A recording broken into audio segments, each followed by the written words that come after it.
विपक्ष के सैकड़ों सांसद मिलकर के ईडी ऑफिस जाना चाहते थे, लेकिन जिस तरह से आज उन्हें रोका गया, मीडिया को रोक दिया गया, ये लोकतांत्रिक संस्थानों को कुचलने का शर्मनाक प्रयास है। सरकार सदन से भाग रही है, सदन चलने नहीं दे रही है, क्योंकि चलेगा सदन तो मोदी और अडानी के रिश्ते पे बात होगी, एसबीआई और एलआईसी की लूट पर बात होगी।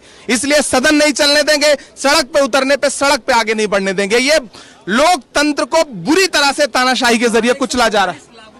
धारा 144 ला करके सांसदों पे थोप देना। कौन सा सांसद यहाँ पे कोई उग्र प्रदर्शन कर रहे थे? सब शांतिपूर्ण तरीके से मिलना चाहते थे, मिलने दीजिए, लोकतंत्र का भरम तो बचा रहने दीजिए।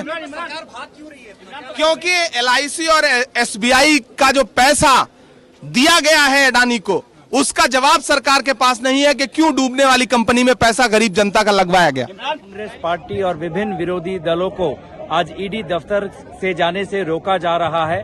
हमारी मांग साफ साफ है कि अडानी ग्रुप पर एक जांच होनी चाहिए, क्योंकि ये राष्ट्र सुरक्षा का मामला बन चुका है।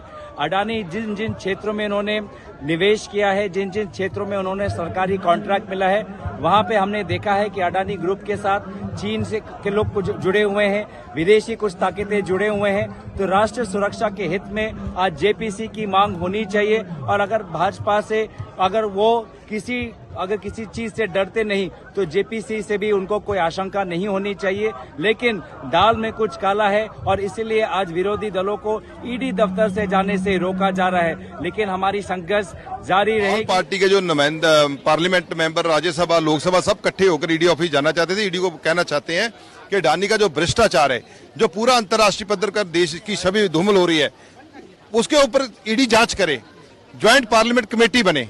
ना तो सरकार पार्लियामेंट में बात करने देती है, ना ज्वाइंट पार्लियामेंट कमेटी बना रही है, ना ईडी का दफ्तर जाने दे रही है। आप देखिए कितना बल का प्रयोग हो रहा है, तो देश कैसे चलेगा? एक सबसे बड़ा संविधान के तहत हम पार्लियामेंट में बात रख सकते हैं।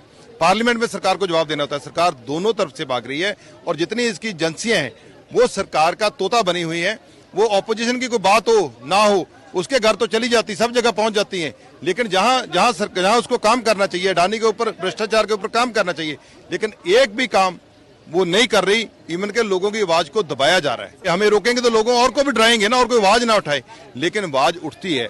हमेशा देश में ऐसा नहीं होता। देश को भी तो अंग्रेज राज नहीं कर सके, वो भी डिक्टेटरशिप चलाते थे। अब वही डिक्टेटरशिप अब चल रही है। तो देश तो उठेगा ही, ऐसी बात नहीं है कि देश उठेगा नहीं। लेकिन ये उसकी जो देश की जो छवि है, जो संवैधानिक हक है, उसको खो भी रहे हैं और छवि को खराब भी कर रहे हैं। बर्लिन में कहते हैं 3 दशक की राजनीतिक अस्थिरता को एक बटन दबाकर खत्म कर दिया। ये क्या है? टोरंटो में कहते हैं हमारा मिशन स्किल इंडिया, पहले भारत की पहचान थी स्कैम इंडिया, अप्रैल 2015 में कह रहे हैं। ये देश की सभी को ठीक कर रहे हैं। इसके अलावा ब्रिक्स आई, इंडिया लुढ़क रहा है। मई 2015 सियोल में बनने के बाद प्रधानमंत्री विदेशी धरती में जाकर मतलब ऐसा बोल रहे हैं। आप देखोगे ट्रंप की सरकार को कैसे समर्थन दे रहे हैं, उसके लिए वोटें मांग रहे हैं।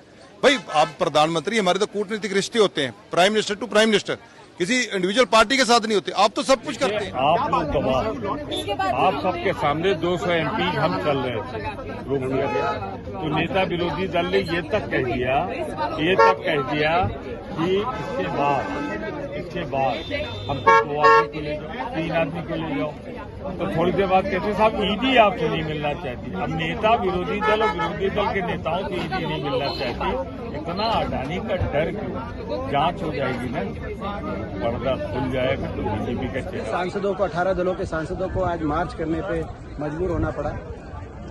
हम देश की सरकार तक और देश की आवाम तक आवाज उठाना चाहते हैं। एक बहुत बड़ा भ्रष्टाचार का मामला सामने आया, जिसमें लाखों निवेशकों के पैसे डूब गए देश में। एलआईसी के 44,000 करोड़, एसबीआई के हजारों करोड़ और निवेशकों के 10 लाख करोड़ से ज्यादा जिन्होंने अडानी समूह में इन्वेस्टमेंट किया था। उसका कारण ये बताया गया कि एक ऐसी रिपोर्ट आई जिसमें ये स्पष्ट कहा गया कि भारत की तमाम प्रदेश और देश की भाजपा सरकारों द्वारा इस पर्टिकुलर औद्योगिक समूह को इनको रियायतें दी गई, सहूलियतें दी गई और एक भ्रष्ट तरीके से उनको फायदा पहुंचाया गया।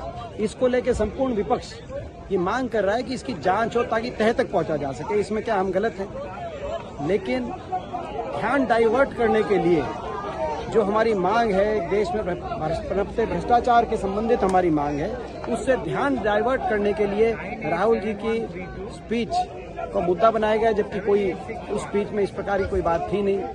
ये सरकार का आज के दिन अलोकतांत्रिक रवैया है। इसको लेकर संपूर्ण विपक्ष, 18 दल, सभी सांसद आज यहाँ पर हम देश की जनता के सामने गुहार कर रहे हैं। आप लोग पीछे पीछे